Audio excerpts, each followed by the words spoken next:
problema, hindi nyo kayang gawin, hindi nyo kayang gawa ng solusyon, iaasa nyo pa sa sponsor. Ano ginagawa ng magulang ng bata na yan? Ano, ginawa nyo ng inutil, palaasan na lang. Jubilito TV Official. So ayun.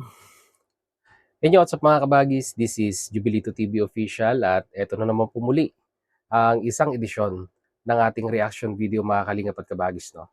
Pero bago po lahat, syempre po, mega love shoutout po muna kay Kuya Val Santos Matubang, kay Ate Edna Vlogs, kay Kalingap Rab, Kalingap Netizens, Kalingap Subscribers, Kalingap Supporters, Kalingap Partners, Kalingap Reactors, Team Bios, Team Karepa, Team Strikers, Team Watcher. Mega love shoutout po sa inyong lahat.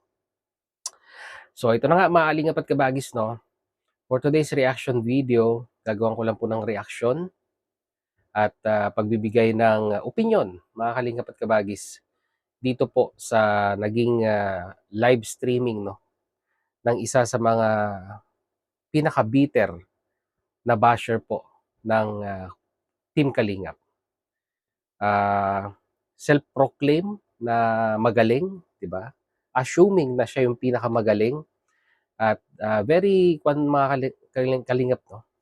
Napaka self-entitled nitong taong ito, na kung saan ay wala naman po siyang kaalam-alam sa mga buong pangyayari. Kumbaga, ibinabato lang yung mga impormasyon or yung mga bagay-bagay na ire-reactionan niya, tapos papanoorin niya ng saglit, then magkakaroon na po siya ng konklusyon without knowing or investigating, mga kalingap at kabagis, what is the main reason sa mga bagay-bagay na nagkakaroon ng usapin doon po sa nire-reactionan niya. Kagaya na lang mga kalingap at kabagis, ito pong malamang sa malamang ang pinapatungkulan po nito ay yung pong pabahay na ibinigay kila Beyonce. Kasi nga naman po mga kalingap at kabagis, sa title pa lang, huling-huli mo na. Ang title po, no, ng kanyang live streaming nitong si Tatay Federico Santos, ayan, ay 3M Pabahay, hashtag, mabahong tubig, problema, iaasa sa sponsor. So, huling-huli na kung kaninong bahay yung pinapatungkulan nito pong si Federico Santos, mga kalingap at kabagis, no? Yung bahay po nila Beyonce, no? At ano pa po bang pabahay ni Kalingap Rab ang may halagang ganyan na tutumbas sa 3M? Yung bahay lang naman po nila Beyonce. Tapos ngayon, ang sinisilip niya po, no, ayun daw pong mabahong tubig, no? At sabi po, problema iaasa sa sponsor. Hindi po nagsaliksik si Tatay Federico, no? Bagkos ay nag-rely lang po siya doon sa pinapanood niya dito sa kanyang live na ito na si Red Scene Vlog. Na alam naman po natin na siya po, no, yung nakatoka para po mapaganda yung quality ng deep well po nila doon sa likod ng kanilang bahay, no?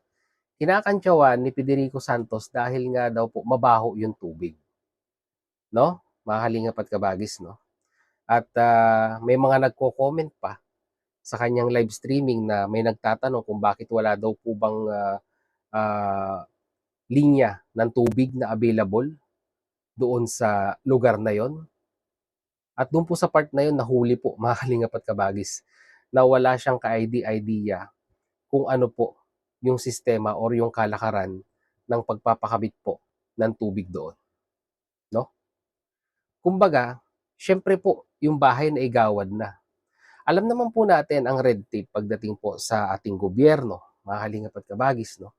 Sa mga pag-a-apply ng mga linya ng kuryente, sa linya ng tubig, pagpapakabit ng internet, napakarami pong requirements niyan, mga kalingap at kabagis. Hindi po nagtanong, no, sa mga taong may alam patungkol po sa issue sa pagpapakabit ng public utility water lines dito po sa bahay nila Beyonce. Ito pong si Tatay Federico.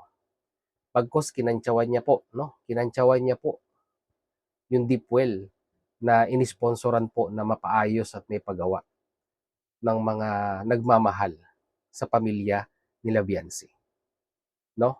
Mga kalingap at kabagis, no? Hindi mo alam, Tatay Pedring. Baka may application na yan para makabitan na ng linya, no?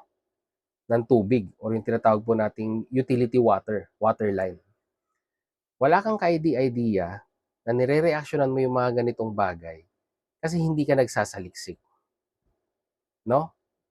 Maano man lang, di ba? Nagtanong ka kay best friend Kuya Bal mo. O kung ano ba ang problema, ba't walang linya ng tubig dyan? Hindi mo alam. Baka naka-apply na at talagang napatagal lang yung proseso ng pagpapakabit ng tubig.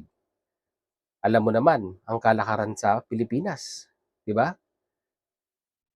Ang lumalabas niyan kung sino yung may minsan sinasabi nating mas magandang pampadulas ay yun po yung inuuna. Kwan na po yan, practice na po yan. Panahon pa ni Kopong-Kopong. No? Ay, hindi naman sa sinasabi ko mga kalingap at kabagis na yung pong utility company ay ganun po yung kalakaran. Pero majority po, no? Mga kalingap at kabagis ay ganun po ang nangyayari. At saka bakit mo sasabing iaasa sa sponsor? Kung yung mismong sponsor ang nagkusa at nag-alok na sila yung tutulong. Hindi mo ba naisip yun, Tatay Pedring? Di ba? Alangan naman, hindi po ganun ang kalakaran at takbuhan sa kalingap. Yung kakatukin mo ang sponsor at sasabihin mo, kailangan namin ito, kailangan mong ibigay. Hindi po ganun ang kalingap. Kung ano man yung nakikita ninyong tinatamasa ng mga beneficiaries ngayon, kusang loob po yung ibinibigay ng mga sponsor at hindi po hinihingi. Federico Santos. Di ba? Ngayon, ang layo na ng narating mo mula ng kinontent mo ang kalingap. Di ba? Mula sa below 1,000 subscribers, ngayon nasa ilan ka na? Mahigit 2,200. At ngayon, na-monetize ka na, di ba? Paldong-paldo ka na sa kalingap. Talagang literal na pinagkakitaan mo ang pambabalahura sa programa ng kalingap. Ngayon, ang tanong, Tatay Pedring, saan mo naman kaya unang gagastusin yung unang sahod mo sa pambabalahura sa mga beneficiaries at mga kalingap partners ng kalingap? Di ba? Ang sarap namnamin na yung unang kita mo ay talagang nanggaling sa pambabalahura sa community ng kalingap. Kung tutuusin, dapat nagpo-focus ka na lang sa sa community na kinaaniban mo, di ba? Kumbaga parang tulog na tulog si Tatay Federico sa mga isyung meron ngayon yung community nila, di ba? Bagkus yung mama nakapokus sa mga content ng kalingap.